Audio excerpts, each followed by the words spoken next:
नमस्कार, जय हिंद। मैं अंकुर चपराना आप सभी का मेंटू जेसस यूट्यूब चैनल पर हार्दिक स्वागत करता हूं। आज काफ़ी दिन बाद ये पुलिस की अपडेट को लेकर वीडियो आई है।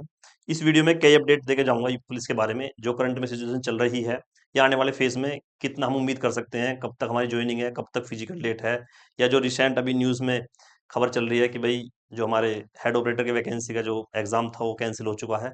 उन सभी के बारे में चर्चा करेंगे और असिस्टेंट जो हमारा रिज़ल्ट आ चुका है, उसके बारे में भी हम बात करेंगे, ठीक है? तो भई शुरुआत करने से पहले एक चीज़ मैं आपको बता दूँ कि अब से पहले जितनी भी पुलिस की वीडियो आई हैं, उनमें मैंने आपको सिर्फ़ एक बात बताई थी कि अब ये भर्ती जल्दबाजी के फ़ेज़ में नहीं है। अब सरकार भी नहीं चाह रही है, ना ही भर्ती बोर्ड ये चाह रहा है कि इसे जल्दबाजी से निपटाया जाए, क्योंकि उन्होंने कुछ ऐसे वादे किए थे, जिससे बच्चा उनके ऊपर प्रेशर डाल सकता है। जैसे कि उन्होंने बोला कि जब ये वैकेंसी हमारी संपूर्ण होगी, जॉइनिंग लेटर होगा, उसी टाइम हमारा नोटिफ़िकेशन नई भर्ती का आ जाएगा। तो एक तो वो दबाव से बचना चाह रहे हैं। अगर ये भर्ती आज इन्होंने माने फाइनल कर दी है, तो कल से ही बच्चे ट्विटर अभियान, कुछ टीचर्स उनके साथ चलेंगे, कुछ और काफ़ी बच्चों का जो है मतलब ट्विटर अभियान द्वारा या विज्ञप्ति ऐसी मतलब करके उनके पास दबाव पहुँच जाएगा सरकार के पास। तो सरकार इस बात को जानती है कि अब तो ऑनलाइन वाला मेथड है, अब उन्हें धरने की ज़रूरत नहीं है, ट्विटर के माध्यम से वो दबाव सरकार बना सकते हैं। तो इस चीज़ से बच रही है। दूसरी बात ये है कि अभी कोई चुनाव का भी आपको पता है आस-पास कुछ है ही नहीं, और ये पंचवर्षीय योजना जो हमारी सरकार चलाती है भर्ती की, ये बिल्कुल सत्य भी है। क्योंकि अभी जब चुनाव हुआ, जब ये भर्ती आई थी हमारी, जब इसका एग्ज़ाम था जल्दबाजी में वो कैंसल हुआ, लीक हुआ था, वो भी चुनाव का ही मुद्दा था, वरना चुनाव के बाद तसल्ली में हो सकता था। अब ऐसी 2027 में विधानसभा का चुनाव है यूपी में, तो उसको लेके जो हमारी नई वैकेंसी है वो उसको लेकर है, वो आपको नौकरी के लिए नहीं है। वो अपना गेम बना रहे हैं और अपना चुनाव वो अच्छी तरह से करना चाह रहे हैं। तो ये भर्ती जल्दबाजी के फेस में नहीं है। स्टार्टिंग में जो टीचर्स बताते हैं, बड़े भी यूट्यूबर हैं हमारे, जो टीचर्स हैं जिनका आप सम्मान करते हो, जिनको आप देखते भी हो, हम भी उनको देखते हैं, उन्होंने भी ये बताया था कि सर डीवीपीएसटी के साथ साथ ही फिजिकल हो जाएंगे। पता नहीं उनके पास कहाँ से खबर आती है भाई। चलो कोई बात नहीं, जो खबर उन्होंने बताई ठीक है, अपनी तरफ से सब कोशिश करते हैं कि अच्छी खबर बताएं या सटीक जानकारी दें। लेकिन भाई जब नोटिफिकेशन या रिजल्ट आया था, उसी दिन ट्विटर के माध्यम से या नोटिफिकेशन में एक चीज स्पष्ट रूप से लिखी थी कि नवंबर के मतलब तीसरे सप्ताह में हमारा जो है वो होगा, ये रिजल्ट आएगा, ठीक है। और तीसरे सप्ताह के बाद कि फिर अगले महीने के तीसरे सप्ताह में हमारी डीवीपीएसटी होगी, और उससे अगले महीने के डीवीपीएसटी के बाद हमारी रनिंग होगी तीसरे सप्ताह में। तो जब उन्होंने स्पष्ट रूप से लिख दिया, तो आप फिर किस मतलब किस आधार पे आप बोल सकते हो कि भाई हमारे डीयूपीएसटी के साथ साथ ही हमारी रनिंग होगी। वो दो वैकेंसी में ऐसा हुआ था, क्योंकि उसमें कोई ऐसी ऑफिशियल नोटिस नहीं था, ना ही इसमें कुछ ऐसी चीजें थी जैसी इस भर्ती में चल रही हैं, ठीक है। अब उसी के आधार पर टीचर बता रहे हैं कि अब रनिंग की तैयारी कर लो, अब वो कर लो, अभी ये साथ के साथ हो जाएंगी, 15 दिसंबर से शुरू हो जाएंगी रनिंग, कब से हो जाएंगी भाई कुछ समझ में नहीं आया बच्चों के भी। लेकिन मैंने भी उस टाइम जब बताया कि भाई सबसे पहले डीवीपीएसटी होगा, डीवीपीएसटी जब तक भी चलेगा उसके बाद ही रनिंग होगी, और रनिंग के बीच में फिर कुंभ फंस रहा है, और कुंभ के कारण ही अब एक बात सोच के देखना, कुंभ कितनी बड़ी चीज है। आपको शायद जानकारी ना हो, गूगल सर्च कर लेना कि कुंभ का इस टाइम कितना प्रकोप है और कितना ट्रेंडिंग में इसका चीजें चल रही हैं। कुंभ को लेकर देश विदेश से भी इसके ट्रेंडिंग में चीजें हैं कुंभ को लेकर। तो ये तो भाई यूपी में हो रहा है, तो यूपी पुलिस या यूपी सरकार इस पर क्यों ना जोर देगी। आप मान के चलना कि जब यूपी पुलिस का रिजल्ट, उत्तर प्रदेश भर्ती परीक्षा का रिजल्ट सिर्फ उपचुनाव की वजह से रोका जा सकता था।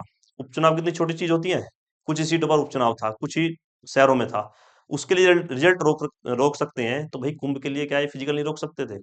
जाहिर सी बात है फिजिकल कुंभ के बाद ही होना था। मैंने तब भी बोला, अब भी बोल रहा हूँ, और अभी भी जो न्यूज़पेपर कटिंग आ रही है, ये कुछ भी बोले जाए आपको विश्वास नहीं करना है। अभी जल्दबाजी में नहीं है, डीवीपीएसटी होने को जा रहे हैं 7 फरवरी तक। फिर उसके बाद फिर ट्वीट आया था कि इसके पास हमारे यूपी जो रेडियो ऑपरेटर के फॉर्म है, जो रिजल्ट आया था, फिर उसके डीवीपीएसटी चलेंगे, ठीक है। 2 दिन चले या 3 दिन चले, वो भी कुछ दिन चलेंगे। उसके बाद फिर फिजिकल की प्रक्रिया होगी, उसके बाद फिर सारी चीजें होंगी। फिर न्यूज़पेपर कटिंग आती है कि जनवरी के स्टार्टिंग में या जो है फरवरी में फिजिकल स्टार्ट हो जाएंगे। भाई बिल्कुल नहीं हो सकते, जब तक डीवीपीएसटी है तब तक तो बिल्कुल है ही नहीं। उसके बाद फिर ऑफिशियल नोटिस आएगा कुछ, फिर लिंक एक्टिवेट करेंगे, फिर एडमिट कार्ड डाउनलोड होगा, फिर डाउनलोड होने पर बाद एडमिट कार्ड पर फिर डेट लिखी होगी कि इस डेट को आपके फिजिकल स्टार्ट है, फिर वो चलेंगे काफी लंबे समय तक। तो इन सभी चीजों के बारे में चर्चा करूंगा, मैंने पॉइंट्स लिख रखे हैं आपको जो जो बताने हैं, और जो जो इस वीडियो में हम चर्चा करने वाले हैं। ये है भैया वो न्यूज़पेपर की कटिंग जिसके बारे में हम बात कर रहे हैं। इसमें लिखा है कि फरवरी में होगी भर्ती, सिपाही भर्ती की दौड़ की परीक्षा। इनका मानना ये है कि भाई जो डीवीपीएसटी के बाद है, सीधी बात है, अगर कोई पागल से भी पागल इंसान है, उसे ये पता है डीवीपीएसटी के बाद रनिंग ही होनी है। यही इन मूर्ख ने लिख रखा है कि डीवीपीएसटी के बाद तुरंत दौड़ होगी। तुरंत का कोई यहाँ मतलब नहीं है, लेकिन यह है कि डीवीपीएसटी के बाद ही होनी है, सबे पता है अब तो। तो इनका कोई भी औचित्य नहीं है कि ये इनकी खबर पे आप विश्वास करो। फिर इसमें लिखा है 1 महीना देरी से होगी सिपाही भर्ती की शारीरिक दक्षता परीक्षा। ये हर महीने हर हफ्ते नई कटिंग लाते हैं, टीआरपी वाला मैटर है इनका भी। 1 महीने देरी से होगी तो मतलब इनका क्या है कि फरवरी में 5-7 फरवरी तक तो आयोजित की जाएगी हमारी डीयूपीएसटी। ठीक है, इसके बाद हमारी रेडियो ऑपरेटर की जो लगी हुई है वो होगी, उसके बाद फिजिकल होगा। अभी इन्होंने आप मान के चलना कि ट्रैक का भी इसमें एक साइड में लिखा है कि ट्रैक का भी इन्होंने ब्यौरा मांगा है कि किस मतलब पुलिस लाइन में या रिजर्व पुलिस लाइन में कितने ट्रैक तैयार हैं, इतने और करने हैं, ये मापन होंगे, ये चीजें होंगी, ये सारे का ब्यौरा भी मांगा है। ब्यौरा आएगा, फिर उसके बाद उस पर कार्य होगा, उसके बाद फिर फाइनल रिपोर्ट आएगी। इसका मतलब है कि आपके पास टाइम है, हड़बड़ाने की कोशिश ना करो, आराम से तसल्ली से फिजिकल की तैयारी करते रहो, फिजिकल लंबा जा सकता है। ठीक है, फिर बता रहा हूँ मैं आपको, ये न्यूज़पेपर कटिंग आपने देख ली होगी, मैंने भी अपने चैनल जो व्हाट्सएप चैनल है मेंटोर जी नाम पर, वहां पे शेयर किया है। अगर आपको आपने नहीं ज्वाइन किया तो उसको आप ज्वाइन कर सकते हो। ठीक है, इसमें एक चीज और थी कि अभी जो डीवीपीएसटी में चीजें चल रही हैं उसमें भी कुछ कैंडिडेट फर्जी पकड़े गए हैं, और फर्जी भी लड़कियां भी पकड़ी गई हैं। जैसे इसमें लिखा है नोएडा और गोरखपुर के बाद अब बीते 3 जनवरी को हापुड़ में भी, मतलब हापुड़ नोएडा गोरखपुर में, ये शिखा चौधरी है जो स्वतंत्रता सेनानी का फर्जी, जो इनके पास क्या होता है, फर्जी सर्टिफिकेट बनवा लेते हैं, क्योंकि स्वतंत्रता सेनानी का सबसे बड़ा कोटा होता है। मतलब इनको कितनी कट ऑफ गई थी, अगर मैं ओबीसी की बात करूं तो करीब करीब 80 नंबर गई थी। ठीक है, जहां 210 214 नंबर जा रही है वहां 80 तक गई थी। तो उन्होंने क्या सोचा कि यार 214 के लिए इतनी मेहनत करनी है, इससे बढ़िया तो मेहनत या सेटिंग बाजी अपना इसके बनवाने के लिए कर लो। तो उन्होंने फर्जी बनवा लिए। तो लड़कियां इन 3 सेंटरों पर भी पकड़ी गई हैं। तो फर्जीवाड़ा इसमें हर फेज में हुआ देखने को मिला है। सबसे पहले एग्जाम में हुआ, फिर एग्जाम क्लियर हुआ, फिर दोबारा हुआ, नॉर्मलाइजेशन में गड़बड़ हुई, जो मतलब मानने को तैयार नहीं है। चलो ठीक है, नहीं मानने को तैयार, छोड़ो उस बात को। लेकिन अब फिर डीवीपीएसटी में हो रही है, और अब भर्ती बोर्ड अपनी तरफ से क्या क्या गलती कर रहा है उसके बारे में चर्चा करेंगे। पहला पॉइंट है भैया कि अभी जो डीवीपीएसटी हमारे चले हुए हैं 75 जिलों में, उसमें कुछ गड़बड़ देखने को मिली है। गड़बड़ मतलब क्या कि कहीं ना कहीं जो पुलिस के अधिकारी होते हैं या भर्ती बोर्ड के कोई ना कोई मान लिया जो कर्मचारी होते हैं, उनके पास गाइडलाइंस आती हैं कि ये गाइडलाइंस फॉलो करिए। कोई उसको बिल्कुल स्ट्रिक्टली फॉलो करता है, कोई उसको थोड़ा सा एम ही छोड़ देता है कि चलो बच्चे हैं भाई, है तो जेनुइन ही, तो हो सकता है पास कर दे तो इनको मतलब नौकरी मिल जाएगी। कोई कोई इतना स्ट्रिक्ट होता है कि जेनुइन होने के बाद भी फिर परेशान कर देते हैं। तो कई सेंटर पर शिकायत देखने को मिली है, और वो शिकायत कई तरीके से देखने को मिली है। जैसे कि ईडब्ल्यूएस सर्टिफिकेट हुआ, ओबीसी सर्टिफिकेट हुआ, इनमें क्या गड़बड़ है कि डेट तो उन्होंने निश्चित की थी, वो तो बच्चों को पता है, अगर उस डेट के आधार पर हमारे वो बना हुआ नहीं है तो हम डिस्क्वालीफाई हो जाएंगे। लेकिन उससे अलग क्या है कि भाई ये 2 लेवल के बने हुए थे जो भी सर्टिफिकेट होते हैं, जैसे ओबीसी सर्टिफिकेट एक केंद्र लेवल का और एक राज्य लेवल का। फिर एक होता है हमारा ईडब्ल्यूएस सर्टिफिकेट, वो भी केंद्र का और एक स्टेट का। अब इसमें क्या होता है, जो ओबीसी सर्टिफिकेट की बात करूं मैं, कि केंद्र का जो होता है सेंटर का, उसकी पहचान ये है कि वो इंग्लिश में लिखा होता है, और जो हमारा राज्य का होता है वो हिंदी में होता है। ईडब्ल्यूएस का भी हिंदी में भी होता है और इंग्लिश में भी होता है। तो वो इस बात में डिस्क्वालीफाई कर रहे हैं कि भाई तुम्हारा ये इंग्लिश में ही क्यों है, हिंदी में क्यों नहीं है। और एक बच्चे को वो इसलिए पास कर रहे हैं कि चल तेरा तो इंग्लिश में है कोई बात नहीं, और उससे अगले बच्चे को कह रहे हैं कि इंग्लिश वाला नहीं चलेगा। तो उनकी भी मतलब समझ में कुछ प्रक्रिया नहीं आ रही है, जो गाइडलाइन है वो भी सही से फॉलो नहीं कर रहे हैं। एक तो समस्या ये देखने को मिल रही है बहुत ज्यादा, और इसने बच्चों ने ऑब्जेक्शन भी बहुत किए हैं, पर उनकी सुनता कौन है, सिर्फ कोर्ट के अलावा। तो हो सकता है कोर्ट में अपील करें, उनका कुछ समाधान हो। समाधान इसलिए हो सकता है क्योंकि सेम सेम सिचुएशन आपने एक तरफ एक दिन और दो कैंडिडेट पर अलग अलग, एक बार आपने वो सिचुएशन पास कर दी, और दूसरी सिचुएशन उसी कैंडिडेट के साथ दूसरे के वो आपने फेल घोषित कर दिया, डिस्क्वालीफाई घोषित कर दिया। सिचुएशन दोनों की सेम ही थी, उसका भी ईडब्ल्यूएस मान लिया इंग्लिश में था, इसका भी इंग्लिश में था। उसका आपने पास कर दिया, इसका फेल कर दिया। उसके पर मोहर इसकी लगी थी, उसके पर भी उसकी मोहर लगी थी, लेकिन आपने फेल कर दिया। तो पता नहीं किस आधार पे कर रहे हैं वो, उनकी भी समझ में नहीं आ रहा है या खुद से कर रहे हैं। तो हालांकि बच्चे परेशान ज्यादा हैं इस बात को लेकर। जबकि कभी कभी कोई कोई से सेंटर पे यह था कि अगर लिखा हुआ है कि केंद्र सरकार द्वारा प्रमाणित है तो वो चल जाएगा। अगर बोल रहे हैं कि नहीं राज्य सरकार द्वारा प्रमाणित है तो चलेगा। भाई केंद्र सरकार का मतलब क्या होता है, केंद्र सरकार का मतलब होता है, सेंट्रल का मतलब होता है कि वो सेंटर में तो मतलब लागू होगा ही होगा, वो मतलब वहां तो फॉलो है ही है, वो राज्य में भी होगा। ठीक है, वो इस तरीके से होते हैं। लेकिन वो नहीं मानते हैं, चलो वो तो उनकी बात है, ठीक है। अब गाजियाबाद, हमारे भी एक दो लड़के मतलब साथ के थे, उनका भी वहाँ नापतोल थी। वहाँ क्या दिक्कत आ रही है कि वहाँ उनकी हाइट में दिक्कत आ रही है कई जगह। अब इन्होंने हाइट का इस बार क्या किया है कि दो तरीके से हाइट नाप रहे हैं, एक तो डिजिटल और एक मैनुअल, जो पहले नापते थे फट्टे टाइप से, एक डिजिटल मशीन से नापते हैं। तो ये नापते कैसे हैं कि एक बात बताइए आप, एसएससी भी एक आयोग है और यूपी पुलिस का एक अपना वो है, भर्ती बोर्ड है। दोनों मतलब बड़े लेवल के बोर्ड है, कोई छोटे मोटे तो है नहीं, भर्ती बोर्ड तो ऐसा है नहीं कि छोटे मोटे स्तर पर भर्ती कर रहा है। और दोनों बिल्कुल जेन्युइन तरीके से करते हैं। ऐसा तो है नहीं कि भाई ये अपनी मनमर्जी से हाइट ले ली, इसकी 1 सेंटीमीटर कम है तो भी ले ली, उसकी ज्यादा है तो भी दिक्कत आएगी, ऐसा तो नहीं होता। और माना जाता है कि as comparison to UP police, SSC GD की जो हाइट मापन है या जो मेडिकल है वो ज्यादा स्ट्रिक्ट होता है, वो ज्यादा टाइट होता है। तो बच्चे ऐसे भी हैं, जैसे अभी परसों सुनने में आया मेरे कल गाजियाबाद की 17 बच्चे सिर्फ और सिर्फ हाइट में डिस्क्वालीफाई हुए हैं, हाइट में। ठीक है, हाइट में डिस्क्वालीफाई कैसे हुए हैं? और कुछ बच्चे तो शिकायत ये कर रहे हैं कि भैया हमारा जीडी में फाइनल सिलेक्शन है और जीडी वालों ने हमारी हाइट बिल्कुल 1,70 उतारी है और 1,70 ही उसमें चाहिए, और यूपी पुलिस में 1,68 चाहिए। तो इसको तो डरने की जरूरत है ही नहीं। लेकिन बिल्कुल इसकी यूपी पुलिस में, गाजियाबाद की बात बता रहा हूं मैं, बिल्कुल इसकी सीमा पे उतारी है, मतलब 1,68.8 या 7 या 5 ऐसे, मतलब बिल्कुल एट द लास्ट पॉइंट पर उतारी है। तो अब ये बताइए, वो बच्चा ये भी बोल रहा है कि सर मेरी आप प्रमाण देख लीजिए, आप सर्टिफिकेट देख लीजिए, आप सब कुछ देख सकते हो मेरा, कि मेरी जीडी में अभी 1.5 महीना पहले मेरी हाइट 1,70 उतरी है और मैं वहां क्वालिफाई हूँ, फाइनल सिलेक्शन है मेरा। तो आप 1,68.5, 1,68.9 या 1,69 कैसे उतार सकते हो? वो नहीं मान रहे। बच्चों ने ऑब्जेक्शन किए वहां कि हमारी मैनुअल की बजाय आप डिजिटल से उतारो। तो डिजिटल भाई नापते तो वही है। डिजिटल कोई ऐसा तो नहीं है कि आपसे बोल देंगे आगे इसके सामने खड़े हो जाओ खुद हो जाएगा। डिजिटल सिर्फ और सिर्फ आपको वहाँ रीडिंग दिखाई देती है। डिजिटल ऐसा नहीं है आप खड़े हो गए और मशीन आई आपके ऊपर से और बोल देगी इसकी हाइट, अंकुर की हाइट इतनी है, जाइए आप क्वालिफाइड डिस्क्वालीफाई, ऐसा नहीं होता है। वो आते हैं, रखते हैं, उससे वहाँ रीडिंग आ जाती है कि इतनी हाइट, इतना, मतलब ये सब चीज़ उसमें वेट वगैरह आ जाता है। और मैनुअल में क्या है कि बंदा जाके बोलता है कि 170 हाइट है और इतना ये इसकी चेस्ट वगैरह, ये होता है सिर्फ फर्क, और कुछ नहीं होता। तो मतलब अगर मैनुअल भी है या डिजिटल भी है तो नाप उसको कोई ना कोई आदमी ही रहा है या कोई ना कोई इंसान ही रहा है। तो इसका मतलब जब मैनुअल में फेल कर दिए तो उन्होंने ऑब्जेक्शन किया कि सर हमारे तो उसमें उतरवाइए जो हाइट, जो उसमें जो हमारी डिजिटल जो मशीन है उसमें। तो जब डिजिटल के लिए वो पहुंचे तो हाँ, उनकी हाइट फिर और भी इतनी की उतारी, और भी कम उतार दी, और बल्कि।